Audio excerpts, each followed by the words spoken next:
So, ayun na nga.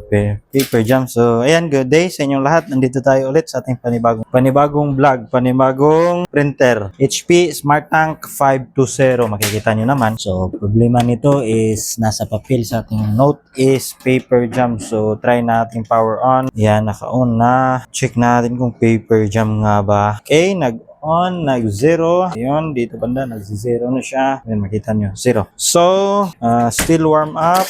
On, check, double check, check naman siya. Ngayon, testing natin, mag-sample print tayo. Sa kanyang tawag dito is service test print. Service page, ating i-print ngayon. Okay? Alright, na lagyan na natin. So, wala siyang error. Pero bakit tinawag lang Paper Jam? So, baka pag-print natin error. So, meron lang nakabara siguro. So, sa pag-test print nito is, saan bang color nito? Ayan. Dito bandang color pala. So, meron papel. So, hold nyo itong power button ng isa, mga 5 seconds or 10. Tapos, pinutin nyo ito ng isa. Yan, release and then release. So, iilaw at saka mag-blink, then initiate. Mag-print siya ng service page. So, sa service page, yung makikita natin, tinatawag siyang service page dahil nandoon lahat ng information ng printer like serial, model, page count, everything. You can dig deep pang service talaga siya. Doon natin makikita, ma-solve or matingnan natin ang ilang pages para sa kung warranty naman to para makita natin quality and the pages para makita at sabihin na to pwede sa pwede sa warranty, hindi void. So yan, makikita nyo sa sitwasyong ito is merong nakabara. Ayan, nasa ilalim. Hindi niya mahila ang papel. So, i-cancel lang natin yan. Cancel, power off. And then, yun ang problema niya. May nakabara sa ilalim. Tingnan natin sa ilalim. Okay? Ang kanyang problema is simple lang. May nakabara sa ilalim. Okay? So, na-power off na natin. Ang next gagawin natin is buksan tong printer. Pagbukas niyan, ito. Yan. Bukaka. May nakabukaka. So, buksan nyo lang yan. Since nakabukas na siya dito, banda, makikita nyo. Meron kayong screw dito. So, huwag kalimutan, Torx screwdriver, size T10. Okay? And then, dalawang screw, ayan, sa harapan.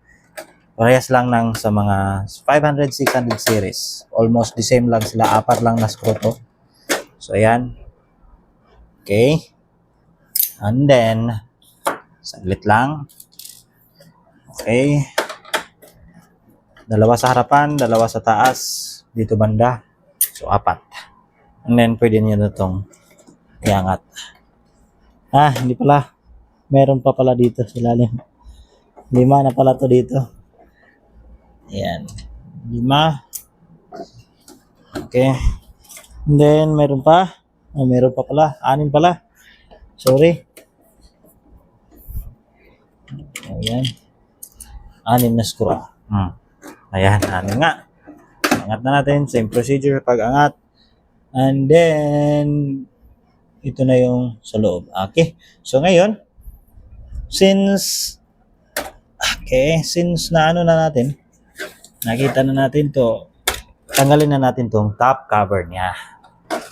Ayan, pagtanggal niya sa top cover, yan.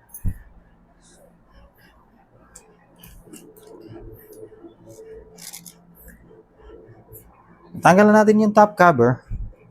Next natin gagawin is yung papel. Hindi niya mapalabas dahil may nakabara sa ilalim. Although, may nakabara dyan sa ilalim. So, ngayon, tanggalin natin tong PCI carriage assembly.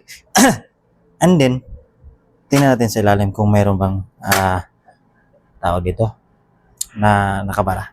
So, sa ngayon, hindi siya nakalock dahil force off natin, power off natin, shutdown. So, meron lang siyang locking mechanism dito. Same ng SmartTank. Iikutin nyo lang ito. Okay? And then, simple, pang-remove natin itong mga peripherals, yung mga wires. Hindi naman kayo maliton yan dahil walang ibang pagsasaksakan yan, kundi dyan lang talaga. So, ito lang pala ang kanyang board. Maliit lang. Kasi, maliit lang naman to. Ayan. So, 3 screw lang dito din ang nakalagay. Okay?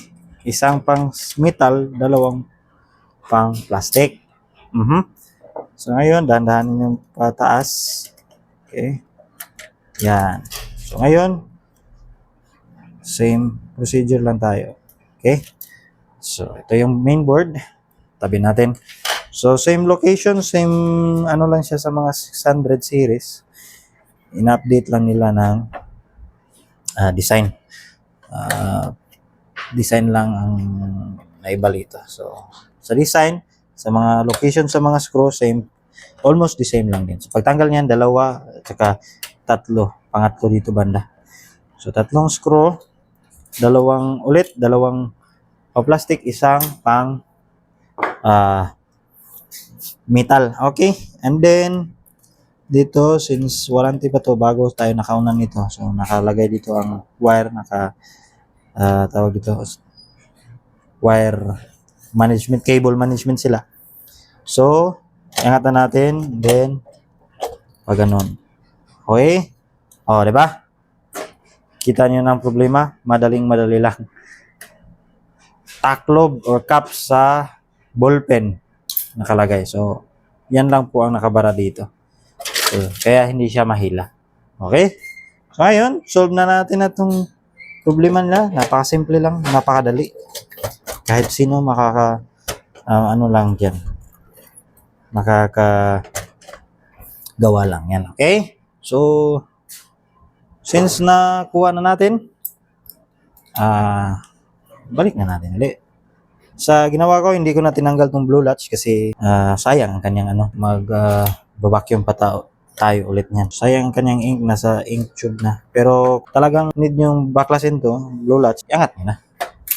At tubilihin. Tanggalin nyo yan, problemahin. So ngayon, problema niya is paper jam. So kung for example, paper jam niya is marami kasi yan. Pag wala dito sa ilalim, walang nakabara, itong sensor na to pwedeng sira. So ang problema kung itong sensor na pag sira, kusang mayroon kayong maingay na sound like magbang sa loob, hindi nyo alam kung bakit siya maingay. Hindi naman yan ganyan. So problema niyan, ito sensor, malakas na banging, o ano ba sa Tagalog yan, parang may pumupukpuk yan sa loob dito kasi malfunction siya. So ngayon ang mata niya, hindi niya tama na nakikita yung red lens sa encoder disc. Munting tip lang naman. So then, isa din yun, maraming dahilan. Kaya pwede nyo yung buksan talaga nyo yung printer. Okay? And then, pagkatapos niyan, kung gano'n o kung wala pa rin, wala pa rin, sensor, encoder desk sensor. So, ilalim naman yan. Meron siya dyan. Kung gold goods pa naman, tapos pinalitan nyo, ganon pa rin, paper jam pa rin, tingnan nyo tong carriage assembly. Ito, printer head na tinatawag. Kung saan siya banda, mag-stop. Tapos, pag stop niya, i-error agad. Doon nyo pag-imbestigahan. For example, meron akong instance na dito siya. Tapos, nakita error, paper jam. So, ang problema niyan is mechanical problem. Paano nasabi mechanical? Bakit siya nasabing mechanical? Kasi ito, hindi niya nahila dito. Ito, meron siyang spring diyan sa ilalim. Or naka-canyon siya.